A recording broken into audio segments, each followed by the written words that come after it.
And I don't know, maybe I'm getting well now, and I can feel those things more than I could before. Like when my mom died, I was pretty sick then. I just didn't think much. I didn't I don't know.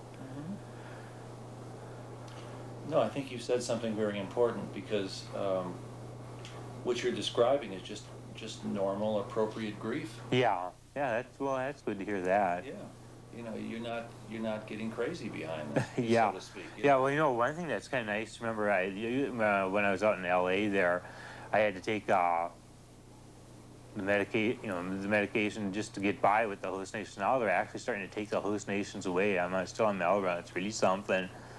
I started feeling so well here a couple months ago. I wanted to go back to work, and my doctor told me that I better not. I'm glad I didn't, because about 2 or 3 weeks after that, I just was hallucinating like crazy. But it's just strange. You just feel real good, and then all of a sudden, you just start feeling real terrible. Do you still have your motorcycle? Nope, I had to sell it.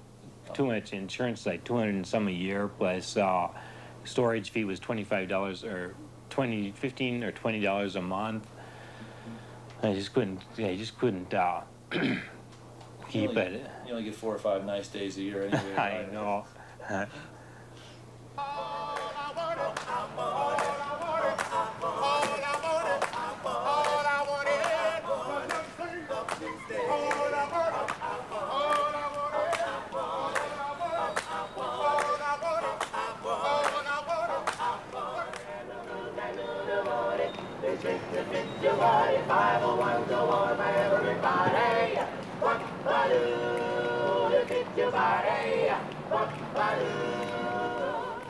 When you were sitting there listening to the singers, do you get distracted?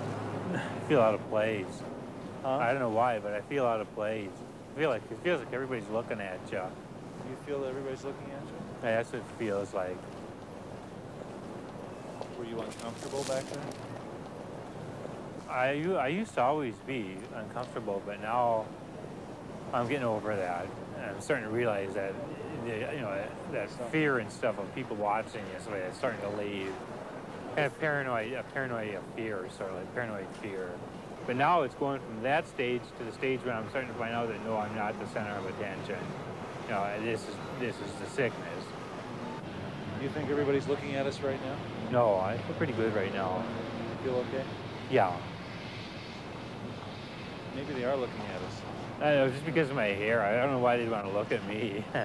Well, there's a camera crew following us. Yeah, I know. I haven't had a girlfriend for like 18 years. How long? 18 years or so. I mean, I've got to the point where I don't even like to think of sex or anything like that. Really? Yeah. What happens when you think about it? Nothing much. I mean, I just don't like the feeling of it. I'd rather be just alone. without that gnawing feeling. Without the gnawing feeling? Or whatever you'd call it, I don't know if it's gnawing, but without that. Is it something you want and you're just afraid you can't have? Is that what it is? No. No, it's not that. It's just that I just feel better being alone. But then I've thought about it sometimes, and I thought, it would be nice to have a girlfriend, but then I think if I got married, what if she's one of these people on the other side, and she would just be tormenting me for the whole time that I'd be married to her? I don't think I could take it. And so the way I look at it now is it's better to be single and live with the way I do live instead of getting married and have her be on the other side with everybody else. So if somebody moves in close, they have the potential for being dangerous. Yeah. Even my mom, when she was alive, I didn't trust her either. So as much as you love your mom and your dad, I was still afraid of them. Yeah. No, and I never felt like that until after I got sick. do you sit back at times and think how peculiar that is that you love them so much, and rationally you know they're not scary to you? I know, yeah. And yet there's another part of your mind that it bothers, yeah. How do you reconcile those two forces inside of you? I don't know, I'm just starting to come to that point where I have to deal with that. Before I always put it out of my mind in that, but now I'm starting to come to the point where I'll have to start dealing with that. And it's easier than I thought.